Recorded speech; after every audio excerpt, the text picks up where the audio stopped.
You're listening to On the Pole Podcast with your pole sitter, Earl. Hook to it and just jerk it off. And outside front row, Derreck.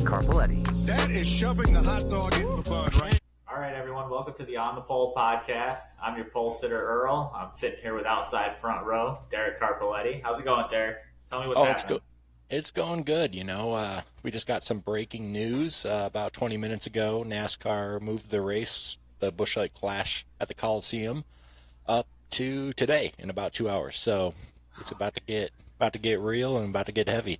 I'm cracking into the mountains of Busch right now. So hey, everybody better be heading to the mountains because this is happening a day early. The off-season's over.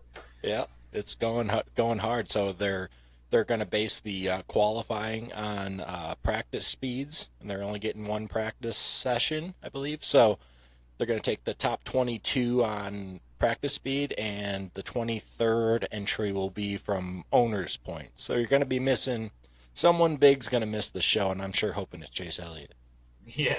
Well, Chase Elliott, he had a bad season last year. I believe he had surgery in the offseason, right? So We'll see if that was the excuse for how bad of a 2023 he had, to be perfectly honest, because he had a lot of opportunities to, just run top 10.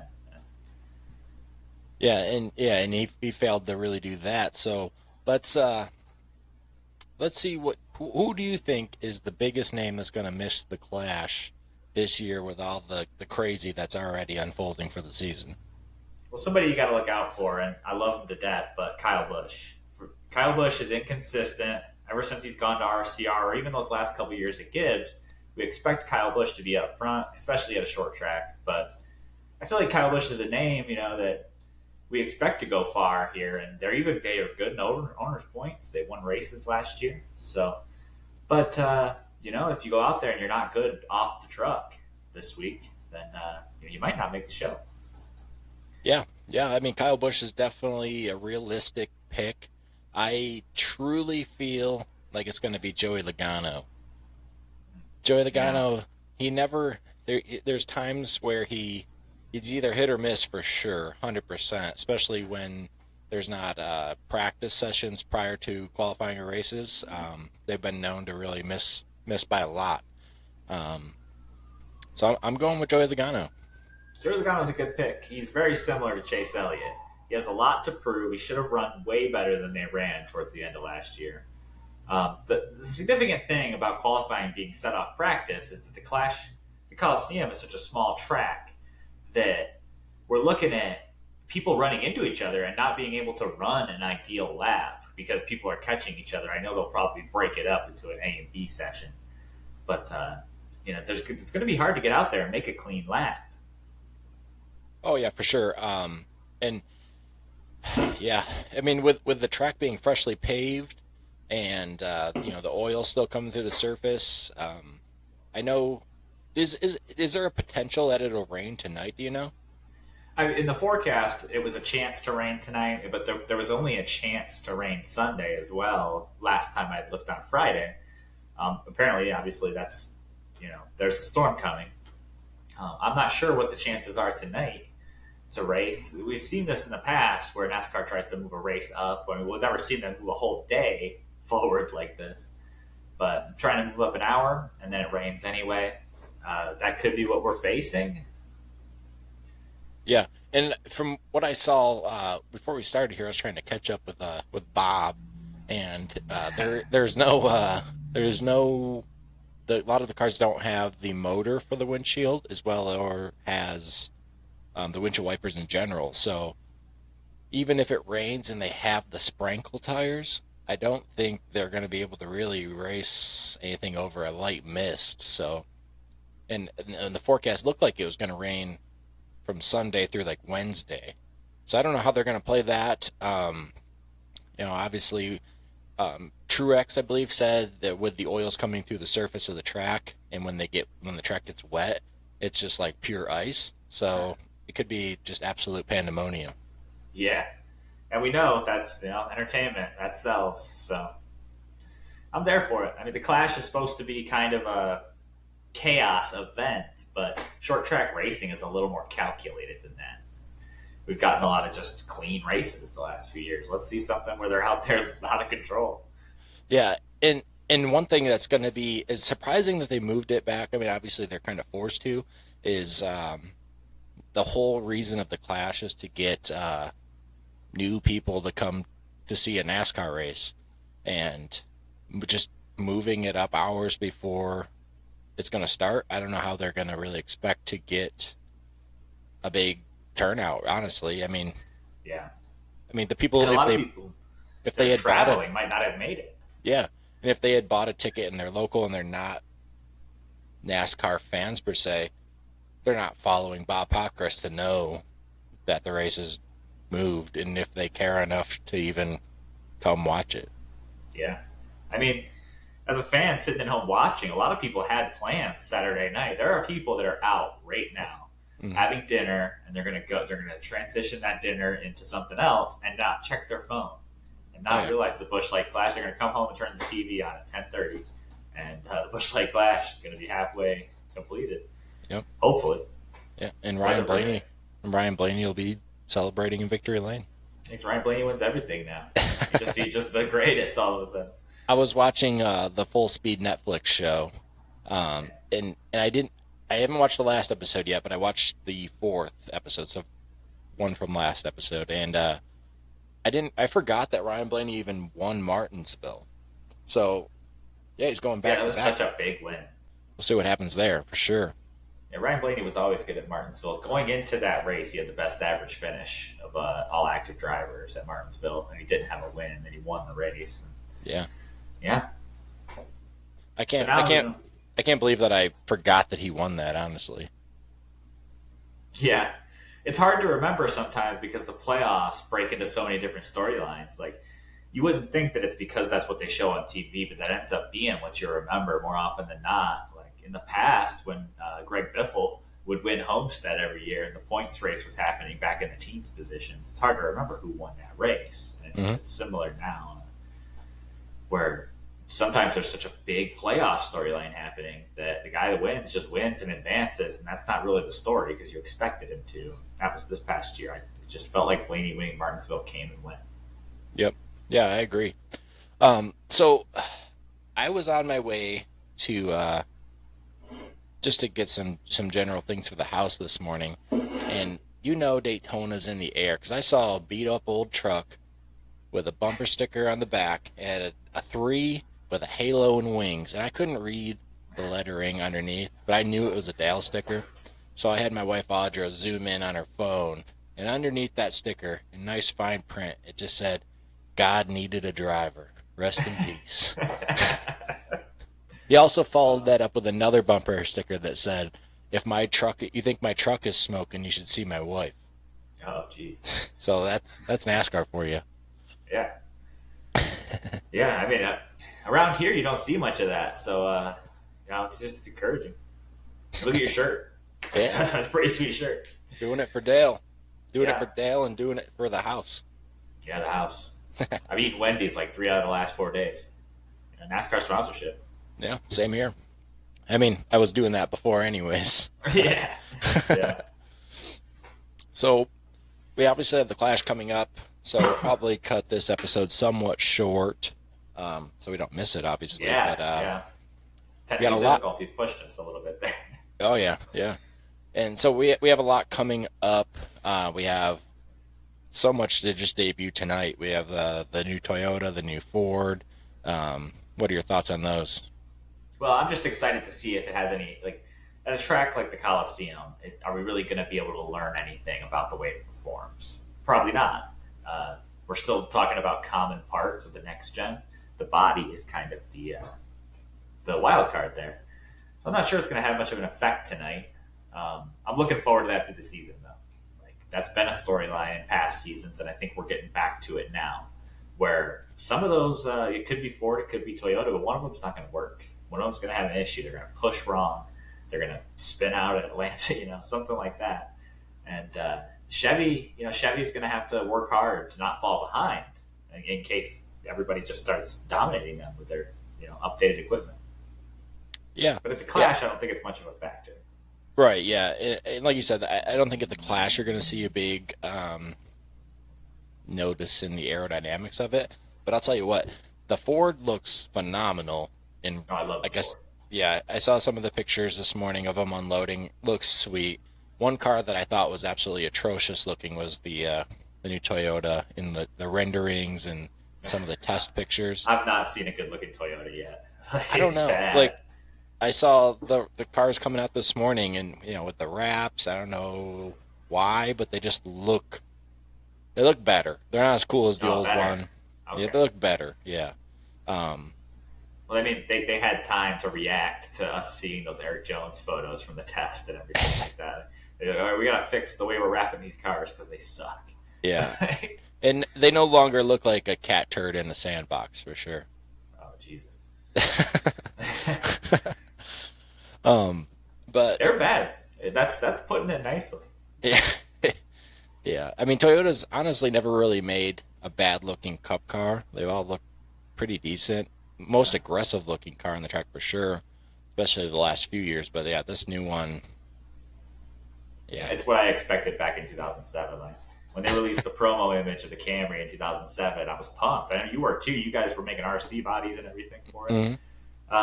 But it just looked cool. And then even the Red Bull cars weren't running good back then. Those cars looked cool. It just always looked cool. And this car does not look cool. So Yeah. back to the bodies and updates. I know we kind of talked about it a little earlier off the air, but Chevy not updating the body, probably not going to this year or next year. Before we get into what we think the new GM product will be, I believe Chevy's going to have to win a lot and early. I feel like Chevy's going to struggle a lot in the summer months with Toyota and Ford having new product. They don't come out with new product to be worse. I feel like, the Ford and Toyota are going to dominate in the summer. Chevy, specifically Hendrick and Trackhouse, need to get after it early in the season, get points, get wins, lock themselves in, and hopefully figure something out by playoff time to compete with them.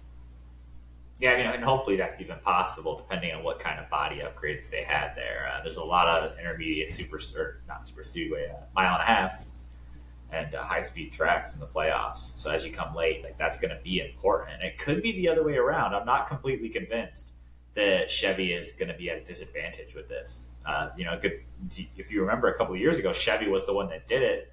They brought out the Camaro, and the Mustang had not been out yet, but there was a new Camry, then there was a new Camaro, and the Camaro was bad. They were just running bad. That was the second to last year that Jimmy ran. Mm-hmm. And so there's a chance here that the Mustang shows up, and Dark Horse is a really cool name. I love it. But what if it runs bad, and they have to spend the summer struggling while teams like Trackhouse and Chevy with this abundance of knowledge just dominate? I think that's a real possibility. Yeah, but the chances of Toyota and Ford both missing it, I feel like is not going to happen. Yeah, I feel like it's going to. I feel like it's going to be a hot Joe Gibbs summer. I agree. I think that Toyota's the one to look at. They expanded to Legacy. Legacy has good drivers. John Hunter Nemechek is not going to be satisfied running in the teens. Neither is Eric Jones after what he's been through. So I really think Toyota's going to be strong. I think Ford is the one that I think is going to have a hard time adjusting to their new equipment. Yeah, and that would be a bummer because they've had a hard time. I mean, I guess you can say they have had a hard time for the last 2 years, but they've also won the championship the last 2 years. So yeah, it doesn't feel like it though. Like the Blaney did gain some momentum. The Netflix show helped really outline that. That Talladega one was huge. He did a burnout. He was out there like just you never seen Blaney celebrate like that. Oh no. And it fired him up, and then he segues into the Martinsville win, and so that was good. But where was Joey Logano? Like, where was the rest of Ford? RFK fell off a little bit at the end there because Chris Buescher was in the round of 8. He didn't make it. So yeah, Blaney, and same the year before, Logano ran good, but Ford, I'm not sure Ford as a manufacturer is really, not. It's hard to tell. Yeah, and so first, Joey Logano. Remember last year when he showed up with that hairpiece, or I guess it's his actual hair. It's a growth treatment, I believe. Yeah, it's his actual hair. I mean, it stands out, but it's his hair. That was awesome. Yeah. That's all when you say Joey Logano, that's all I picture is like a Bert from like Sesame Street. Yeah. Well, if you ever doubted that he didn't care, like he's always been very clear. I don't care what people think. I don't want to make friends. I just want to race cars. Yeah. Oh, well, hey, like, do you? Two-time champion. Only 17 people have ever been multi-time Cup champions. You can do it every once in a while. Yeah, I guess so. The other thing that I had was back on Ford. Ford doesn't really have anyone in the pipeline as the next big thing unless they're going to do a Hendrick Motorsports deal where they just pull someone else that's being developed. But their next big prodigy is Haley Deegan, and to be honest, that's lackluster at best. Yeah, we'd all hoped it worked out better, but I mean, hopefully Ford's given some support to that AM Racing team, but I'm still not sure the talent is there or the development. I'm really not sure what went wrong with it. Ford, though, you're right. The issue really is Chevy did do a good job of grooming drivers, and they have people waiting in Xfinity, but those people aren't prodigy level stars either. So even if Ford went after a Sam Mayer or anyone like that, they're not getting like a high ceiling, low reward kind of thing. So yeah, Ford's really in a puzzle there with their development. I agree. I'm not sure what they're going to do next. They got Riley Herbst. Riley Herbst really improved at the end of 2023, as much as the rest of his career was, just nothing. Yeah. So I don't know. I think Ford really needs to address that for sure. Chevy and Toyota, they have people that can back up at least. There's no Christopher Bell waiting right now, but they have people, and Ford doesn't. Yeah. I mean, they lost Kevin Harvick, obviously a huge loss in the development there. They lost Eric Almirola. Not sure that is really going to matter. Eric Almirola is solid and takes care of his car. That's significant. And then they got in to replace. They got Noah Gragson, which in Xfinity you can argue he was obviously the best in the last few years. And you have what's his name, Josh Berry. Yeah. I don't know. I mean, those I guess they're too big, hoping that they're stars in the waiting, but I don't know. And they have them. Like the Xfinity Series got picked empty a little bit. Teams like Stewart Haas picked up the last couple baby drivers. Yep. So it's hard to tell.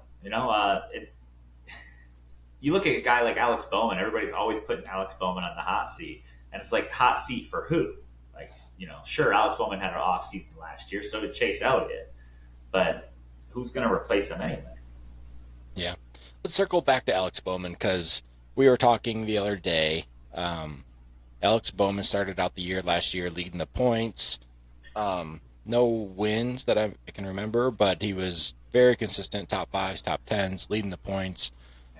Gets hurt in the sprint car, and then you never heard from him again. Do you think he was underperforming due to still licking his wounds from the injury, or do you think he's going to be back? He's never was a Kyle Larson, William Byron, but he can top 5, top 8 you to death, but he just didn't have that after the injury. Yeah, I think there's something to be said about leaving and just being out for a middle chunk of the season. Like, for instance, when Kyle Busch was out, he missed from an Xfinity wreck and missed the whole first couple races. Kyle Busch is a different level of driver. So he came back with something to prove and really hit it, Alex Bowman, he was having a good season, like you said. He's out for a couple of races and he comes back. I do think he was licking his wounds there, but I also think that the intensity ramped up between week 10 and then, say, week 15, whatever it was. When you show back up, there's people fighting for playoff spots. Drivers know that they're going to make the playoffs or not make the playoffs by the time that comes. The intensity level is just cranked up. And I think Chase and Bowman weren't really anticipating that as much as you'd think a driver maybe has killer instinct and can just be put in an adrenaline situation. I think that, they just kind of fell out of it, like Jeff Gordon that one year where he replaced Junior, I think it's an interesting thing to think about. Like you talked about Chevy. Is Chevy going to be able to do this? Well, if Chevy's fast, that's a storyline in and of itself. Can Alex Bowman win a race over Ross Chastain, Kyle Larson, Chase Elliott, if he can start winning again, and William Byron has finally come and, delivered on the expectations. So do you think Alex Bowman can even keep up with the rest of the Chevy drivers? No. I think Alex Bowman, as far as a killer instinct, I think that was hardly there to begin with. I feel like he says, I heard him say earlier this week, he doesn't have anything to prove to anyone outside of Jeff Gordon, Rick Hendrick, and they fully back him. Yeah. He delivers for his sponsor. Regardless of on-track performance, there's a little bit of something. Yeah. And I think he's going to try too hard, and he's not going to be fast enough to win. He's going to try too hard. He's going to make himself kind of look like a jackass. Or as Denny Hamlin would say, a hack. Yeah, hack, right. It's funny, Alex Bowman seems like he'd be one of the nicest guys in the garage. That's the kind of stuff that makes Denny Hamlin so unlikable. And I think Denny's doing it on purpose. Like, let's take this guy that, he helped Alex Bowman a little bit, probably, by putting some heat on him. Yeah, I feel like Alex Bowman, I want him to kill him with consistency. That's what kind of driver he is. But the sport changed. Like, if we were still talking old point systems, Alex Bowman would do a really good job, top 5, top 10 every week. I think what you said's got a lot of validity to it. Like, you're gonna start to feel like your seat's hot if Willie B and Elliott and Larson and everybody in Chevy's winning and you're not. So let's just hope that he can keep it calm and just steal a win here or there. Backing into wins. Yeah, backing into win. It's a win though. Like, Alex Bowman has 6 career wins. Like, that's something. And that's actually something I was thinking about the other day. If you rewind to like 2010 and you told us that Alex Bowman, the Dr. Pepper Burger King guy, would be driving the Ally. Well, I guess you wouldn't know it was Ally, but Jimmy Johnson's car, unheard of. And 2, that Ross Chastain, the Watermelon Flex Seal guy, who runs every series in 30th, would be driving and contending for wins and championships, driving for Pitbull in a team that he bought from Chip Ganassi. Yeah. Unheard of. You would think I was high. Michael Jordan and Denny Hamlin start a team. Kyle Busch goes back to Chevy. Tell somebody in 2012 that Kyle Busch went back to RCR. Went to RCR at all. It's been a wild ride the last couple of years. There's been something every single year that's like, where did that come from? Ever since Carl Edwards retired, like, we got set onto an alternate universe where fucking, like, Joe Gibbs just doesn't know how to run a team anymore. At least how to manage his drivers. Like, that's a big letdown, letting Kyle Busch go. Yeah. Josh Berry was a sim racer. Back when iRacing was just kind of starting to pick up steam, Josh Berry was doing those Legends races with Dale Jr. Tell me he's driving Harvick's car. Or Stuart Haas, it's been a wild ride the last 15 or so years. NASCAR used to be kind of predictable. Yeah. I got one more drop for you before we head out. Richard Petty and Jimmy Johnson own a team, with the manufacturer being Toyota. Yeah, that's insane. Yeah, I love it though. Yeah, it's gonna be interesting for sure. You didn't even mention Michael Jordan. Yeah, who's that? Isn't that the guy from the memes where he's crying? I think it's the dude from the underwear commercials. Oh, with the Hitler mustache. Yeah. Wasn't he the one that had on the plane? Yeah, wasn't he the one that had the Hitler mustache? Yeah. Unless you're thinking of everybody had a Hitler mustache in the 90s. Yeah, true. Who didn't? Yeah. All right, man. Well, we got about an hour or so before the Clash starts, so we'll reconvene on Tuesday for episode 2, recapping the Clash. Looking forward to Daytona. Yeah. Who's gonna sit on that pole? No longer going to be Danica. Yeah. As much as I envision it in my head, it won't be happening, unfortunately. Well, let's wrap this one up, and hopefully next week we can, get to it. Push. Later, man. Later.